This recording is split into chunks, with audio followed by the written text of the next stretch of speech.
नमस्कार दोस्तों। कृष्णाज एकेडमी में एक बार फिर से आपका स्वागत है।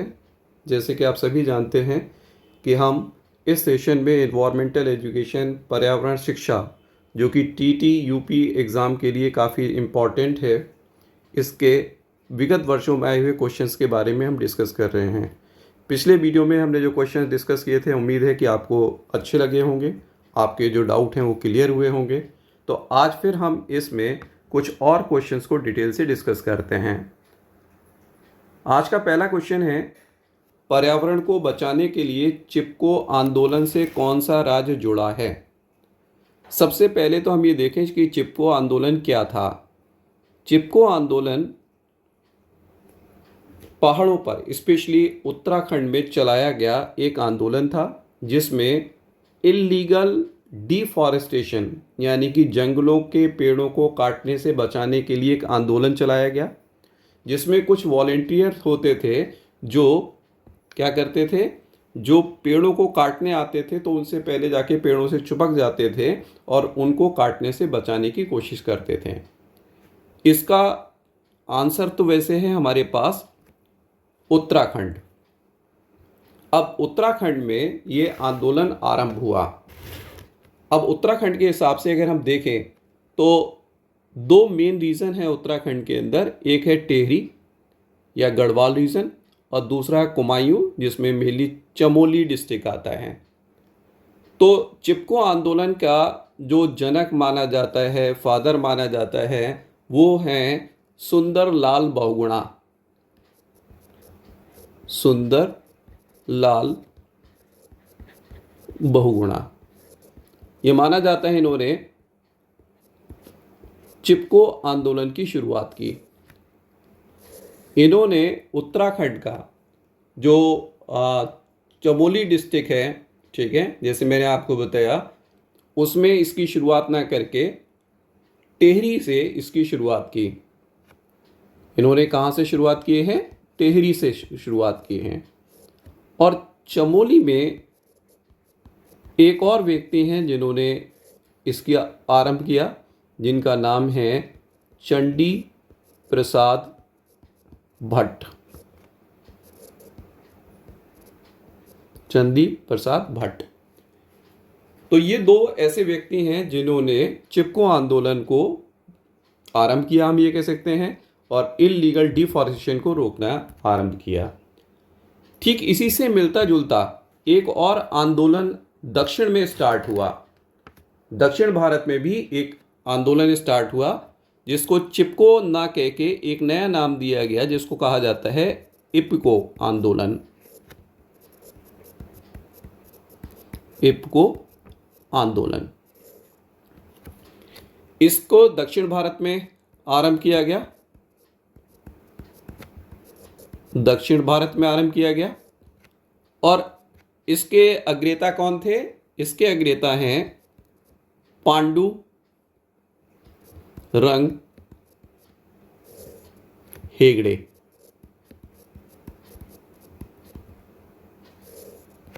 तो चिपको आंदोलन के बारे में कहा जाता है कि ये सुंदरलाल बहुगुणा के द्वारा आरंभ किया गया। मेन इसके प्रणेता सुंदरलाल बहुगुणा को माना जाता है।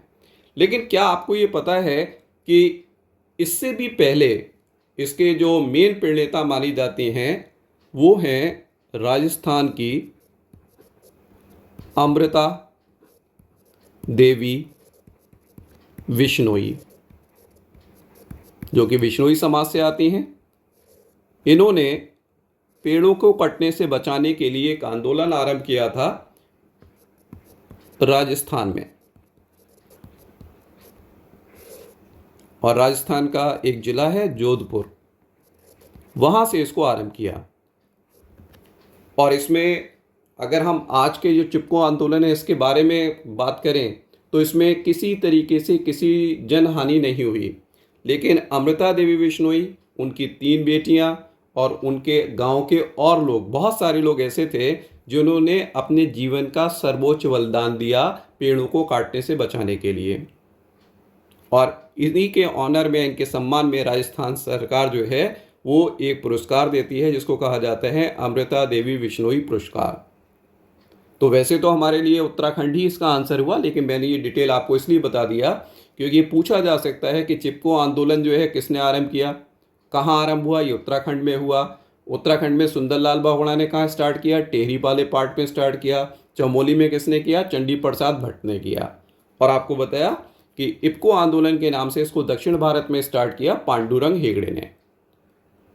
अगला क्वेश्चन हमारा आता है, जीवों के व्यवहार का अध्ययन किया जाता है। जीवों के व्यवहार का अध्ययन जो है वो कहलाता है इथोलॉजी। क्या नाम देते हैं इसको, इथोलॉजी। मतलब जीवों का व्यवहार से मतलब क्या है, आपने देखे बहुत सारे पशु पक्षी ऐसे होते हैं जो घोंसले का निर्माण करते हैं या डांसिंग करते हैं या एक स्पेशल तरीके के बिहेवियर को शो कर सकते हैं। तो इन सब का अध्ययन जब हम करते हैं तो इसको हम कहते हैं इथोलॉजी। इवन ह्यूमन बिहेवियर को भी स्टडी किया जाता है इथोलॉजी में। अगर बाकी हम ऑप्शन को देखें तो इटियोलॉजी की अगर हम बात करें तो इटियोलॉजी जो है वो रोगों के कारण और इसके उपचार से संबंधित है। रोगों के कारण एवं उपचार, इसके बारे में जो हम अध्ययन करते हैं ये इटियोलॉजी में आता है, मेनली रोगों के कारण के लिए। ऐसे ही नियोलॉजी की बात करें तो जो नियोलॉजी होता है ये वो ब्रांच होती है जिसमें हम नए शब्दों, ठीक है, नए शब्दों के प्रयोग के बारे में अध्ययन करते हैं। नेक्स्ट आता है डेमोलॉजी। डेमोलॉजी जो है वो एक्चुअल में कोई स्पेशल टर्म नहीं है, अगर आप इसको सर्च भी करेंगे तो नहीं मिलेंगे, लेकिन इसी से मिलती जुलती दो टर्म आपको मिलेंगी, जिसमें से एक टर्म काफ़ी इंपॉर्टेंट है जिसको हम नाम देते हैं डेमोग्राफी। इस पर क्वेश्चन आ सकता है, डेमोग्राफी। डेमोग्राफी किससे रिलेटेड है, डेमोग्राफी जो है वो पॉपुलेशन यानी कि जनसंख्या स्टडी के बारे में हम इसमें अध्ययन करते हैं। ह्यूमन पॉपुलेशन वगैरह जो भी अध्ययन किया जाता है वो कहलाता है डेमोग्राफी। ऐसी एक और इसमें ब्रांच है जो इसी से मिलता जुलता है, जिसको हम कहते हैं डेमनोलॉजी। ठीक है, डेमनोलॉजी ये थोड़ी सी खतरनाक ब्रांच है। इसमें क्या है, इसमें जनरली प्रेत विद्या का अध्ययन किया जाता है। जो डेमोन्स हैं, डेविल्स हैं, इनके बारे में अध्ययन किया जाता है। तो पर्यावरण से रिलेटेड तो अगर इसमें से देखेंगे तो हमारे लिए जो इम्पॉर्टेंट दूसरा पार्ट बनता है वो है डेमोग्राफी। दूसरा इटियोलॉजी भी हम पढ़ेंगे। क्यों पढ़ सकते हैं, इस पर क्वेश्चन बन सकता है, इसलिए क्योंकि जब हम पढ़ते हैं कि मनुष्य में कौन कौन से रोग होते हैं, उनके जनक कौन से हैं, उनके लक्षण कौन से हैं, तो ये इटियोलॉजी के पार्ट में इंक्लूड हो जाता है। अगला हमारा क्वेश्चन है, समुद्री शैवाल किसका महत्वपूर्ण स्रोत है। शैवाल एक विशेष प्रकार का पादप समूह है जो जल में वृद्धि करता है, जल में पाया जाता है। ये स्वच्छ जल में भी पाए जाते हैं और समुद्री जल में भी पाए जाते हैं। ये स्वपोषी होते हैं, अपना भोजन खुद बनाते हैं, प्रकाश संश्लेषण के द्वारा अपने भोजन का निर्माण कर लेते हैं। अब ये पूछा गया कि समुद्री शैवाल किसका प्रमुख स्रोत है, तो इसका आंसर है आयोडीन। और वैसे कुछ समुद्री शैवाल ब्रोमीन को भी जो है वो देते हैं, लेकिन सबसे इंपॉर्टेंट अगर देखें अच्छा सोर्स क्या है, आयोडीन है। और आयोडीन का जो सोर्स है ऐसा नहीं सभी समुद्री शैवाल से मिलेगा, इसमें स्पेशली जो भूरे शैवाल होते हैं वो इसका स्रोत है। और भूरे शैवाल में भी जो उदाहरण मेन आता है वो है लेमिनेरिया। लेमिनेरिया एक भूरा शैवाल है या एक ब्राउन एल्गी है जिससे कि हमें आयोडीन प्राप्त होता है। अब आयोडीन से रिलेटेड क्वेश्चन और एक बन सकता है, आयोडीन की हमारे शरीर में क्या उपयोगिता है और उससे क्या नुकसान और क्या फायदे हो सकते हैं। आयोडीन का निर्माण आयोडीन जो है वो हमारी बॉडी में एक हार्मोन के निर्माण में हेल्प करता है जिसका नाम है थायरॉक्सिन।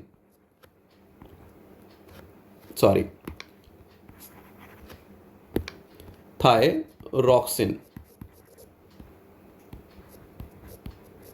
ये ग्रोथ हार्मोन होता है जो हमारे शरीर की वृद्धि के लिए आवश्यक है। और आप सभी को पता है कि आयोडीन की कमी से एक रोग होता है,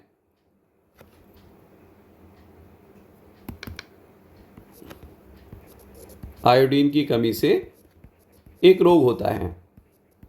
और वो रोग क्या है, कोई बताएगा? सोचिए जब तक अपने दिमाग में।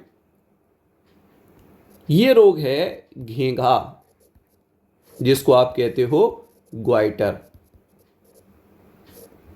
आपने देखा है कि बहुत सारे लोग ऐसे होते हैं जिसके गले में, ठीक है, एक बड़ा सी गांठ बनना शुरू हो जाती है। ये किसकी वजह से होती है? जब हमारे शरीर में आयोडीन जो है वो पूरी तरीके से नहीं मिल पाता, जिससे थायरॉक्सिन का निर्माण नहीं होता। और थायरॉक्सिन को बनाने के लिए जो ग्लैंड होती है, वो ग्लैंड का नाम है थायरॉयड ग्लैंड। और इसी में जब वृद्धि हो जाती है तो इसी की वजह से जो है जो रोग होता है उसको हम नाम देते हैं घेंघा या ग्वाइटर। और ये ग्वाइटर जनरली पहाड़ी एरिया में सबसे ज़्यादा होता है, क्योंकि वहाँ पर नेचुरल तरीके से आयोडीन नहीं मिल पाती है। तो इसमें आप देख रहे हैं कि सीधा आंसर तो हमारा आयोडीन था। फिर भूरे शैवाल किससे मिलता है? ये एक एडिशनल हो सकता है। फिर उसमें भी एग्जाम्पल पूछा जाए तो लेमिनेरिया हो सकता है। या आयोडीन का उपयोग किस में किया जाता है? तो थायरॉक्सिन हार्मोन के निर्माण में होता है। थायरॉक्सिन कौन बनाता है? थायराइड ग्लैंड बनाता है। और थायराइड ग्लैंड में जब वृद्धि हो जाती है तो रोग जो होता है वो क्या है? घेंघा। और इसी में पूछ सकते हैं, एक और क्वेश्चन बन सकता है कि ग्वाइटर को क्योर करने के लिए हम किसका उपयोग कर सकते हैं? तो आयोडीन का उपयोग कर सकते हैं। नेक्स्ट क्वेश्चन हमारा आता है, शेक या लाइकेंस हैं। शेक या लाइकेंस की अगर हम बात करें तो ये हैं सहजीवी। क्या है? जैसे कि आप देखा है डिफरेंट जीव जो हैं वो जो भोजन नहीं बना पाते हैं वो अपने भोजन के लिए दूसरे जीवों पर निर्भर करते हैं। और इनमें विशेष प्रकार का एक सहजीवन पाया जाता है। स्पेशली सहजीवी का मतलब ये माना जाता है कि जो दो जीव साथ साथ रह रहे हैं उसमें वो एक दूसरे को यानी कि परस्पर लाभ पहुंचाने का कार्य करते हैं। ठीक है, दो जीव जो साथ साथ रहेंगे वो क्या करेंगे? एक दूसरे को लाभ पहुंचाएंगे, किसी को कोई हानि नहीं होती। ये सहजीवता कहलाती है। और लाइकेन इसका उदाहरण है। अब इसमें लाइकेन की अगर हम बात करें तो लाइकेन में दो तरीके के पौधे साथ साथ रहते हैं। एक पार्ट होता है जिसको हम कहते हैं शैवाल, जो अभी पिछले क्वेश्चन में हमने पढ़ा, जो कैसे हैं? स्वपोषी होते हैं, अपना भोजन खुद बनाएंगे। और दूसरा इसमें पार्ट आता है कवक। दूसरा पार्ट क्या आता है? कवक। शैवाल को इंग्लिश में कहते हैं एल्गी, कवक को कहते हैं फंजाई। और ये कैसा है? ये परपोषी है, ये अपना भोजन खुद नहीं बना पाता। तो होता क्या है? शैवाल क्या करता है? शैवाल अपना भोजन बनाएगा और भोजन इसको देने का काम करेगा। तो अब दूसरा क्वेश्चन आता है, हमने कहा दोनों को लाभ होता है, तो कवक क्या अपना भोजन तो नहीं बनाता, तो कवक क्या करता है? कवक शैवाल को जल और खनिज अवशोषित करके देता है। क्या करेगा? जल और खनिज को अवशोषित करेगा। और साथ में क्या करता है? ये शैवाल को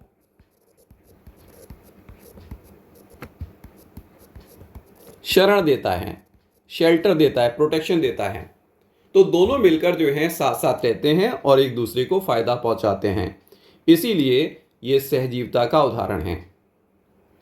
सहजीवता का एक और उदाहरण इंपॉर्टेंट है कि जो मटर कुल के पौधे हैं,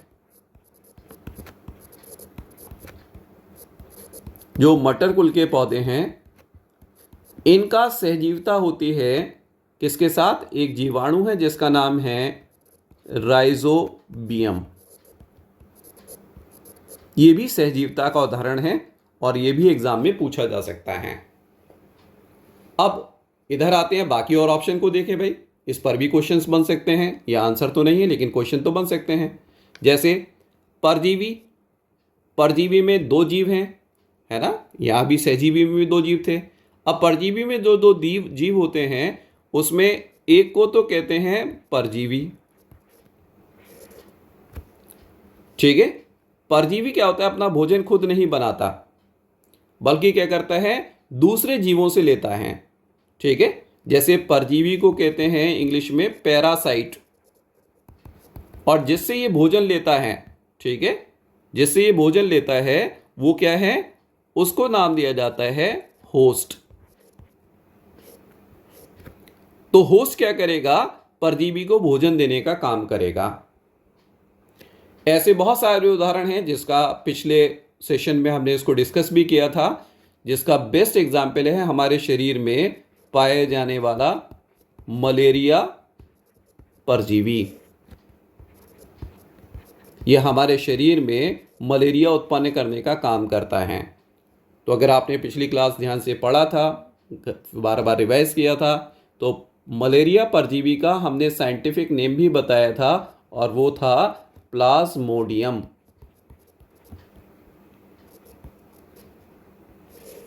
ठीक है, जो कि एक प्रोटोजोन था। तो मलेरियल पैरासाइट जो है वो किसका एग्जाम्पल है, परजीवी के एग्जाम्पल है। इसके अलावा अन्य एग्जाम्पल की अगर हम बात करें तो अन्य एग्जाम्पल में आ जाते हैं हमारा, जैसे एस्केरिस। आपने देखा है बहुत सारे लोगों के पेट में कीड़े हो जाते हैं, वाइट कलर के लंबे लंबे पतले पतले, जिनको हम राउंड वर्म कहते हैं। या ऐसे ही एक होता है फीता कृमि, जिसको आप कहते हो टेप वर्म। तो ये भी कैसे हैं, परजीवी हैं। नेक्स्ट आता है इसमें देखें पहले अपघटक। अपघटक क्या होते हैं, इसके उदाहरण होते हैं जीवाणु एवं कवक। जीवाणु एवं कवक ये करते क्या हैं, ये सड़े गले कार्बनिक पदार्थों को कन्वर्ट करते हैं अकार्बनिक पदार्थों में, ठीक है। मतलब सड़े गले कार्बनिक पदार्थ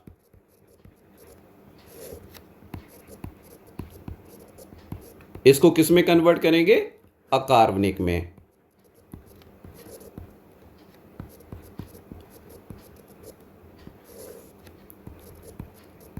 और अगर आपने प्रीवियस ईयर के क्वेश्चंस किए हुए हैं तो आगे हम एक क्वेश्चन आएगा जिसको डिस्कस करेंगे, क्या कि ये जो प्रक्रिया होती है इसको हम नाम देते हैं बायो जियो केमिकल साइकिल, जैव भू रासायनिक चक्र। किसमें हेल्प करेंगे, जैव भू रासायनिक चक्र। और ये बहुत इंपॉर्टेंट चक्र होता है कि अगर मान लीजिए जितनी भी मृत वस्तुएं हैं ऐसी पड़ी रहेंगी, इनको रिसाइक्लाइज नहीं किया जाएगा तो ये फिर धीरे धीरे करके पूरे पर्यावरण को ख़त्म कर देगा, लाइफ को ख़त्म कर देगा। अब लास्ट इंपॉर्टेंट है, वैसे तो बहुत ज़्यादा आपके यहाँ संभावना नहीं है, ये जो रसायन संश्लेषी होते हैं ये स्वपोषी के कैटेगरी में आते हैं। स्वपोषी दो प्रकार के होते हैं, एक रसायन स्वपोषी और दूसरे प्रकाश संश्लेषी। प्रकाश संश्लेषी क्या होते हैं, वो जीव हैं जो प्रकाश का यूज करके अपना भोजन बनाते हैं, जबकि रसायन क्या करते हैं, ये रासायनिक ऊर्जा से, ये क्या करेंगे, रासायनिक ऊर्जा से भोजन बनाते हैं, ये प्रकाश ऊर्जा का उपयोग नहीं करते। और इसमें कुछ स्पेशल बैक्टीरिया आते हैं, और इन बैक्टीरिया के उदाहरण अगर हम बात करें तो इसमें आता है जैसे आयरन बैक्टीरिया, और साथ में हम लिख सकते हैं सल्फर बैक्टीरिया, जीवाणु। इन क्वेश्चंस का जो डिस्कशन हम कर रहे हैं इनको बहुत ध्यान से कीजिए और अपनी एक कॉपी भी बना लीजिए अलग से, जिससे कि ये सारी की सारी चीज़ें आप अलग से नोट कर सकें। और वैसे तो मैं इनके अलग से वीडियो हर टॉपिक के डालूंगा कि जैसे हमने कहा पारस्परिक संबंध क्या होगा, इसमें परजीवी क्या होते हैं, सहजीवी क्या होते हैं, सह परोपकारिता क्या होती है, इन सबको हम अलग से डिस्कस भी करेंगे। तो ये सारे पॉइंट आपको क्लियर है। तो इन सभी में अलग अलग तरीके से क्वेश्चन पूछे जा सकते हैं। नेक्स्ट क्वेश्चन हमारा आता है, सीएनजी का ईंधन के रूप में इस्तेमाल किया जाता है। अब सीएनजी का पूरा नाम तो आप सबको पता है कि इस वर्ड का एक्सपेंशन क्या होगा। इस वर्ड का एक्सपेंशन होता है कंप्रेस्ड नेचुरल गैस। क्या होगा? Compressed natural gas. अब इसका उपयोग आप जानते ही हो कि हम वाहन चलाने में भी करते हैं, इसका उपयोग उद्योगों में भी किया जाता है, ठीक है, लेकिन खाना बनाने में इसका उपयोग नहीं होता। इसीलिए इसका सही आंसर क्या होगा? डी। वाहनों एवं उद्योगों दोनों में इसका उपयोग किया जाता है। तो क्वेश्चन आता है भाई, खाना बनाने में हम कौन सी गैस का उपयोग करते हैं? तो खाना बनाने में जो गैस उपयोग की जाती हैं वो दो हैं। एक है जिसको आप जानते हो एलपीजी, सभी को पता है, हमारे घरों में जो सिलेंडर के थ्रू या आजकल पाइपलाइन से जो गैस आती है वो खाना बनाने में यूज़ की जाती है। एलपीजी का पूरा नाम भी आप सबको पता है, लिक्विड पेट्रोलियम गैस। लेकिन अब जैसे जैसे मॉडर्नाइजेशन हो रहा है, पीएनजी स्टार्ट हो गई। इस पीएनजी का नाम पता है किसी को? इसको कहते हैं पाइप्ड नेचुरल गैस, क्योंकि हम पाइप के थ्रू इसको लेकर जाते हैं। Liquid petroleum gas generally cylinder की फॉर्म में आती थी। अब इसमें अगर हम बात करते हैं तो जो हमारी एलपीजी है, ठीक है, इसके अंदर जनरली जो गैसेस होती हैं जिससे कि हमें मतलब एनर्जी मिलती है, जिसको बर्न करने से हमें मिलती है, वो जनरली होती हैं प्रोपेन एंड ब्यूटेन। अगला क्वेश्चन भी आएगा तो वहां पर हम इसको शॉर्ट कर लेंगे, प्रोपेन,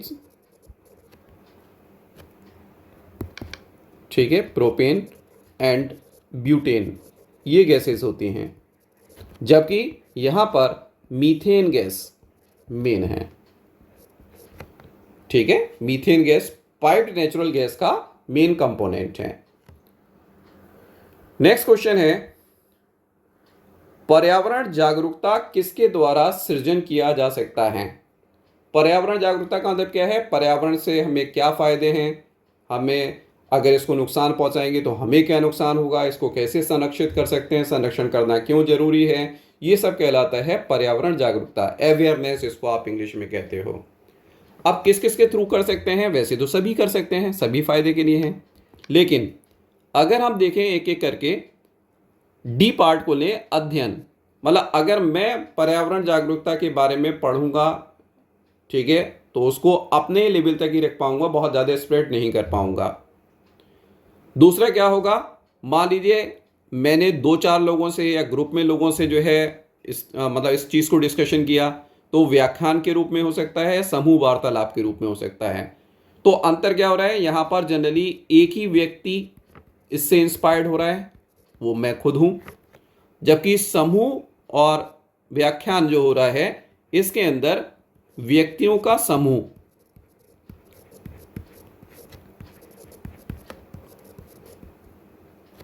व्यक्तियों का समूह ये लाभान्वित हो रहा है, मतलब इसमें पार्टिसिपेट कर रहा है।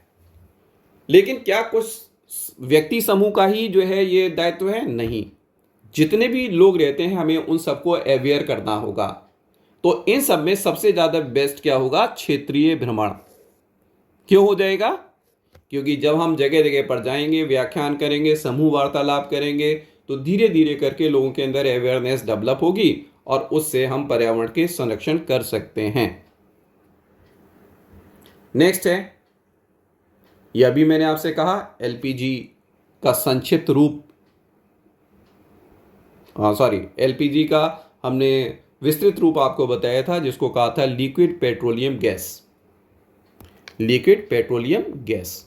ठीक है, बाकी तो सब राइमिंग के तौर पर आप कह सकते हो, जबरदस्ती इसके ऑप्शन बनाने की कोशिश की गई है, इसका इस एलपीजी से कोई लेना देना नहीं है। और अभी मैंने आपको बताया था कि इस एलपीजी के अंदर कौन कौन से मेन कंपोनेंट हैं, कौन कौन सी गैस हैं, यहाँ पर हम लिख सकते हैं। इसके अंदर फिर से मैं बता दे रहा हूँ, प्रोपेन होता है, एंड दूसरा क्या बताया मैंने, दूसरा पिछले क्वेश्चन में बताया था आपको, ब्यूटेन गैस। ये मेन गैस होती हैं। नेक्स्ट वन, नेक्स्ट आता है पृथ्वी पर पहुंचने से पहले जो ओजोन परत है ये किन किरणों को अवशोषित करती हैं। ओके, अब देखें सबसे पहले आंसर क्या है, तो आंसर है इसका परावैंगनी किरणें, जिसको आप कहते हो अल्ट्रावायलेट किरणें या यूवी रेस। ये हानिकारक होती हैं, अगर ये पृथ्वी पर आएंगी तो ये म्यूटेशन उत्पन्न करते हैं। ठीक है, या जिसको आप हिंदी में कहते हो उत्परिवर्तन, इसकी वजह से होता है, जो हानिकारक हैं। अब ये कौन अवशोषित करता है, ओजोन करता है। होता है कि हम इसको ऐसे सिंपल सा समझ लें तो आपको समझ में आ जाएगा कि जो ऑक्सीजन गैस है, ठीक है, ये ऑक्सीजन गैस परिवर्तित होती है ओजोन के अंदर, और इसको बनाने की प्रक्रिया में यूवी रेस का उपयोग हो जाता है। इसीलिए यूवी रेस जो हैं वो नीचे हमारे पृथ्वी तक नहीं आ पाती हैं। अब इसमें देख रहे हो कि तो अगर हम इसकी रासायनिक जो अभिक्रिया इसको बैलेंस करेंगे तो यहाँ हम 3O2 ले लेते हैं और इधर हम 2O3 कर देते हैं। ये हमारे पास ये रीज़न है जिसकी वजह से हमारे वातावरण में, यानी कि जो हमारा पृथ्वी का मेन हमारा सबसे कह सकते हो आप, जिसको हमने कहा था क्षोभ स्तर जो होता है, उसमें जहाँ पर हम रह रहे हैं उसके नीचे, उसमें ये नहीं आ पाएंगी। अगर हम बात करें गामा रेज, गामा किरणें और बीटा किरणें, सबसे पहली तो खासियत ये है कि ये दोनों जो हैं, ठीक है, ये सिंबल मैं इसलिए लिख रहा हूं कि इस सिंबल की फॉर्म में भी क्वेश्चन बन सकता है, गामा रेज और बीटा रेज। गामा रेज और बीटा रेज जो हैं ये जनरली रेडियोधर्मी पदार्थों से निकलती हैं।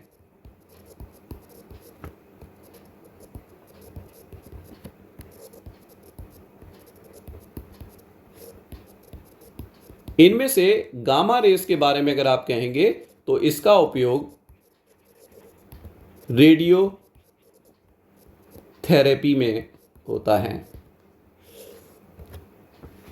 ठीक है, आप आज जानते हैं आजकल कैंसर वगैरह में बहुत सारी चीज़ों में हम रेडियोथेरेपी करते हैं, उसमें गामा रेस का भी उपयोग किया जाता है। और एक्स रेस को शायद बताने की ज़रूरत ही नहीं है। ये एक्स रेस तो वो किरणें हैं जो हमारे लाइफ में बहुत इंपॉर्टेंट है। मेडिकल साइंस में जब हम एक्सरे कराते हैं तो वो जो एक्सरे की प्लेट हमें मिलती है, जहाँ पर लेटा के हमें या खड़ा करके एक बटन दबा के एक्सरेज हमारी बॉडी पर डाली जाती हैं और उससे ये चीज़ें हमें पता चलती हैं। खास तौर से फ्रैक्चर वगैरह को स्टडी करने के लिए इसका उपयोग किया जाता है। नेक्स्ट वन, अच्छा यहाँ एक और चीज़ आप कह सकते हो, आगे चल के आएगा, जैसे जो ओजोन है, ठीक है, इस ओजोन की मात्रा को मेज़र किया जाता है। ये क्वेश्चन आ चुका है इसलिए मैं आपसे डिस्कस कर रहा हूँ यहाँ पर, आगे फिर और डिस्कस करेंगे। इसका मेज़रमेंट किया जाता है एक यूनिट में जिसको हम नाम देते हैं डॉब्सन यूनिट। क्या नाम देते हैं, सॉरी, डॉब्सन यूनिट। तो ये भी यहां पर ध्यान रखेंगे। नेक्स्ट वन आता है चमगादड़ स्तनधारी है क्योंकि वह, ठीक है, क्यों स्तनधारी है इसके बारे में देखें। तो सबसे पहली चीज ये है, क्या उड़ता है? हाँ बिल्कुल उड़ता है, ठीक है, लेकिन उड़ते तो और भी जीव हैं। खास तौर से अगर आप देखें तो पक्षी भी उड़ते हैं, लेकिन वो तो स्तनधारी नहीं है, उनका अलग से वर्ग होता है, पक्षी वर्ग। जैसे कबूतर है, तोता है, चिड़िया है, ये सब आप देखते हो, ये सब उड़ते हैं, लेकिन ये किस में आते हैं? पक्षी वर्ग में आते हैं, ये स्तनधारी नहीं हैं। रात्रिचर बहुत सारे होते हैं, शाकाहारी बहुत सारे होते हैं, सबसे इंपॉर्टेंट है ये बच्चे देते हैं। ये क्या करते हैं? बच्चे देते हैं। स्तनधारियों के दो प्रमुख लक्षण होते हैं। पहला लक्षण जिसके आधार पर इसको नाम दिया गया है वो है इनमें स्तन ग्रंथियां पाई जाती हैं। ठीक है, इसमें क्या होता है? स्तन ग्रंथियां पाई जाती हैं। और आप जानते हो ये क्या करते हैं? अपने जो बच्चे छोटे होते हैं उनको दूध पिलाने का काम करते हैं, पोषण प्रदान करने का काम करते हैं, जब तक कि वो अपने आप पोषण लेने के लायक नहीं हो जाते हैं। मनुष्य तो फीडिंग कराता रहता है, लेकिन आपने देखा है जो अदर जानवर होते हैं जो कि मैमल्स या स्तनधारी होते हैं, उनमें बच्चे जो बड़े होते हैं तो एक लिमिट तक ही वो अपनी माँ का दूध पीते हैं, उसके बाद फिर वो अपना जो भी उनका भोजन है उसमें लग जाते हैं, अपने आप शिकार करेंगे, अपने आप खाएंगे, या शाकाहारी हैं तो अपने आप चरेंगे, ये सारे काम होते हैं। और दूसरा क्या है? दूसरा है ये बच्चे देते हैं, मतलब ये बर्थ देते हैं यंग वंस को। इस बच्चे देने को एक टेक्निकल टर्म यूज किया जाता है और वो टेक्निकल टर्म है ये जरायुज होते हैं। जरायुज का मतलब वो जीव समूह जो बच्चों को जन्म देगा। इसका एक और उल्टा होता है, ये तो केवल स्तनधारियों का फीचर है, बाकी सारे कैसे होते हैं? जैसे पक्षी हैं या सरीसृप हैं, जिसको आप रेप्टाइल्स कहते हो, ये कहलाते हैं अंडज प्राणी। अंडज प्राणी कौन होते हैं? जो अंडे देते हैं, बच्चों को जन्म नहीं देते। बाद में अंडे से बच्चे निकल आएंगे, वो एक अलग चीज़ है, लेकिन डायरेक्टली बर्थ नहीं देते हैं बच्चों के लिए, ये इनकी खासियत होती है। तो इन दो चीज़ों को हमें ध्यान रखना है। स्तनधारी क्यों है? क्योंकि इसमें स्तन ग्रंथियां पाई जाती हैं, और दूसरा क्या है? ये जरायुज होते हैं या बच्चों को जन्म देते हैं। तो इन दोनों में से प्रमुख लक्षणों में से एक लक्षण हमारा डी है, इसलिए इसका सही आंसर क्या होगा? डी होगा। तो आज के वीडियो को हम यहीं समाप्त करते हैं। अगले वीडियो में हम फिर से आपसे मिलेंगे। धन्यवाद। और फिर वही है रिक्वेस्ट आप सभी से कि आप इस वीडियो को लाइक करें, ज़्यादा से ज़्यादा शेयर करें, जिससे कि आने वाले टेट एग्ज़ाम में अधिक से अधिक छात्रों का फ़ायदा हो सके। मेरी यही आप सबसे गुजारिश है, और ये कोशिश बनाए रखें, जिससे कि क्योंकि इस बार के टेट में एक सबसे इम्पॉर्टेंट चीज़ ये भी है, आप सबको पता है कि जो टीचर पढ़ा भी रहे हैं उनको भी टेट देना है। और ये वीडियो मैं उन्हीं सारे लोगों को ध्यान में रख के बना रहा हूँ कि उनको कम समय में ज़्यादा से ज़्यादा जानकारी मिल सकें, क्योंकि वो अपने बिजी शेड्यूल में से अलग से पढ़ने के लिए टाइम नहीं दे सकते हैं। तो मेरा यही है कि मैं आप सबको वो सारा मैटर प्रोवाइड कराऊं, जिससे कि पर्यावरण शिक्षा में से आने वाला कोई भी क्वेश्चन आपसे ना छूटे, 30 के 30 क्वेश्चन आपके सही हों। धन्यवाद।